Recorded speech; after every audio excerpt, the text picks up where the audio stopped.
Bonjour et bienvenue sur cette vidéo qui vous montrera aujourd'hui ou qui vous rappellera la technique du cache. Alors cette technique permet des super effets. Vous aurez besoin d'un bloc de post-it, de papier évidemment, d'un tampon. Là j'ai choisi le modèle cactus de Caramel Studio. Donc j'ai tamponné d'abord le pot. Du cactus. Alors à chaque fois que je tamponne, sans remettre de l'encre forcément, parce qu'on n'a pas besoin, c'est qu'un brouillon, je retamponne sur un post-it. Alors c'est important de tamponner sur la partie qui colle. Il existe des post-it qui sont all sticky, c'est-à-dire qui sont collants sur toute la surface. C'est évidemment les post-it les plus adaptés à cette méthode. Mais voilà, si vous n'avez pas ce genre de post-it, n'hésitez pas, vous collez, enfin, vous tamponnez bien sur la surface haute, là où il y a la colle.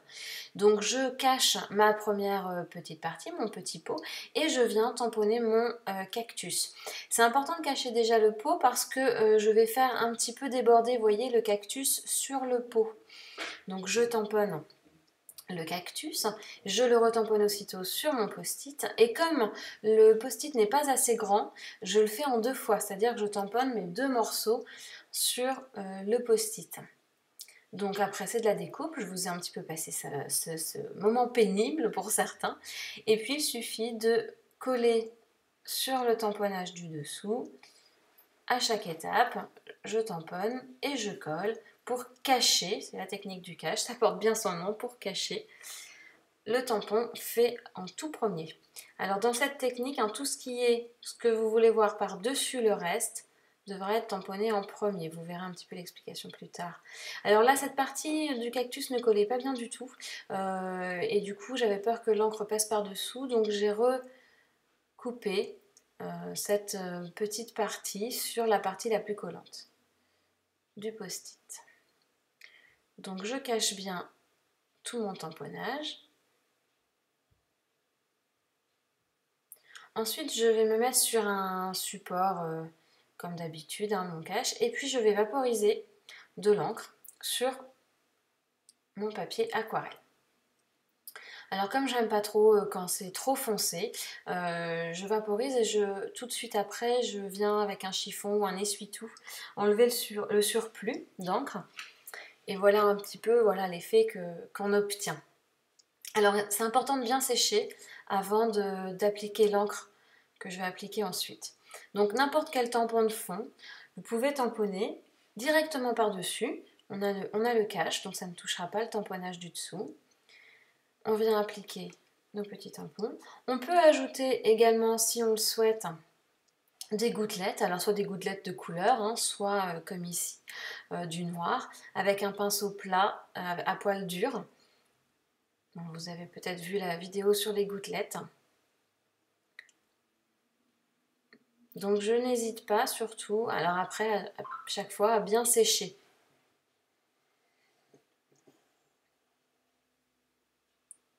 Une fois bien sec, la magie opère, on enlève les post-it, les caches, et en fait la première tamponnée qu'on a cachée n'a pas été ni ancrée ni tamponnée par-dessus.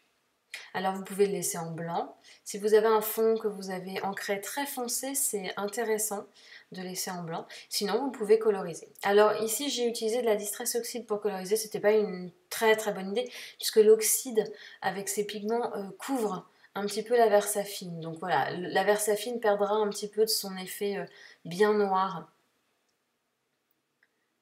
Il y a une façon de l'éviter, ça je vous montrerai plus tard.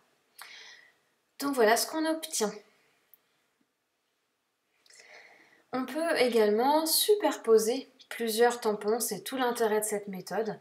Donc je tamponne mon premier, je vous le fais très rapide là, j'ai tamponné, j'ai caché mon tout premier tampon, j'en ai mis un autre par-dessus, que j'ai ensuite, voilà, vous voyez le premier, que j'ai ensuite caché également. Donc on a vraiment des superpositions de cache, on peut faire vraiment tout ce qu'on veut, tout est permis. Donc voilà, après j'ai refait un petit tampon de fond par-dessus, des petites gouttelettes de Neocolor, comme je vous ai montré la semaine dernière. Ensuite, j'ai colorisé l'intérieur de mon tampon qui avait été caché. Voilà, donc on peut vraiment superposer les tampons et les caches. Alors voilà les deux cartes qu'on a fait aujourd'hui pour les exemples du jour. On peut également réaliser des fins de page, comme ici avec deux ailes, hein, puis j'ai vaporisé de l'encre et tamponné. J'ai également réalisé d'autres cartes pour vous montrer d'autres exemples avec exactement la même technique, hein, là avec deux tampons florilèges et là sans coloriser la fleur. C'est vraiment un choix. Alors si vous voulez que la fleur est colorisée au Distress Oxide sans que l'oxyde vienne couvrir le tamponnage, vous pouvez comme ici tamponner et embosser à chaud avec de la Versamark et de l'embossage à chaud. Comme ça l'oxyde ne viendra pas sur le tamponnage. Ça fait un petit effet en plus d'embossage très sympa.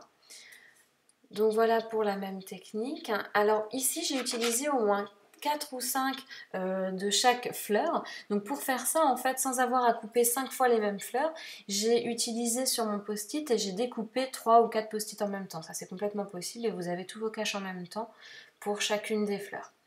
Donc voilà pour la vidéo du jour. J'espère que cette petite technique vous a plu, vous avez appris des choses ou que ça vous a rappelé des choses. Et puis ben, à la prochaine fois.